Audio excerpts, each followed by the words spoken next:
Although I remain a huge football fan, there's something about the late 90s, early 2000s of football that seemed to be the golden era to me. If you want to relive the glory days of the NFL, make sure you play NFL Blitz 2000. NFL Blitz is this over-the-top arcade football title by Midway, and it's what the XFL was supposed to be. Just non-stop action, hot cheerleaders, and a lot of violence.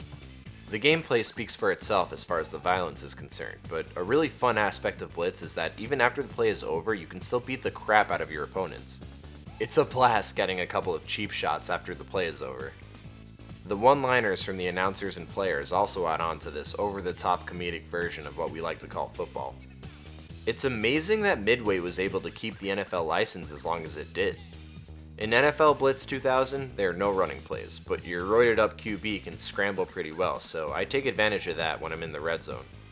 My favorite team is the Broncos, and John Elway looks as if he's like Cam Newton in NFL Blitz. Although you can run with the QB, the main gameplay focus of Blitz is passing. Unlike in Madden where each receiver has a dedicated button, you can only use A to throw, so you need to point in the direction with the control stick of what receiver you want to throw to. To make life easier on defense, pass interference just doesn't exist, and it's impossible to go off sides because there's an invisible wall at the line of scrimmage until the play starts. Even with these defensive advantages, the games get pretty high scoring. Instead of 10 yards per first down, it takes 30 yards per first down, which sounds like a lot, but it's pretty rare to go 3 and out in this game. Similar to NBA Jam, another Midway classic, you can catch fire. This gives your team unlimited turbo, and it gives your QB the ability to throw the ball a lot quicker. It also can help prevent players from tackling you. These animations were hilarious to me as a kid. Actually, they're still hilarious.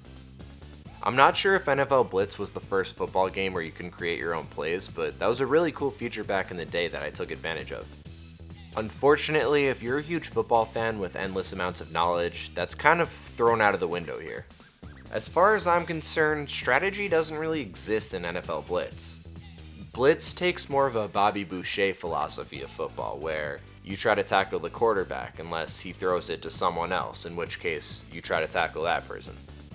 It's still fun pretending you're a coach and coming up with all these different cool plays, so if you haven't found that feature before in NFL Blitz 2000, pop it back in and try it out. Now, when I first played this game, I didn't understand how cheats worked, and I didn't have the internet at my disposal where I could just look them up. But my older brother's friends did, so they would always just input all these unlimited turbo cheats and big head cheats, all these cool cheats, but some cheats that would just make it so it would be impossible for me to win, and they would literally just piss me off. Yeah, that's right, I'm talking to you, Ralph. So that's step 2 to your homework when you pop back in NFL Blitz 2000. Make sure that you Google all the cheats that you can do, because there's a pretty wide variety. You can find a copy of Blitz under $10 on eBay, so if you haven't played this one, it may be worth picking up if you have a violent itch and GoldenEye isn't doing enough for you.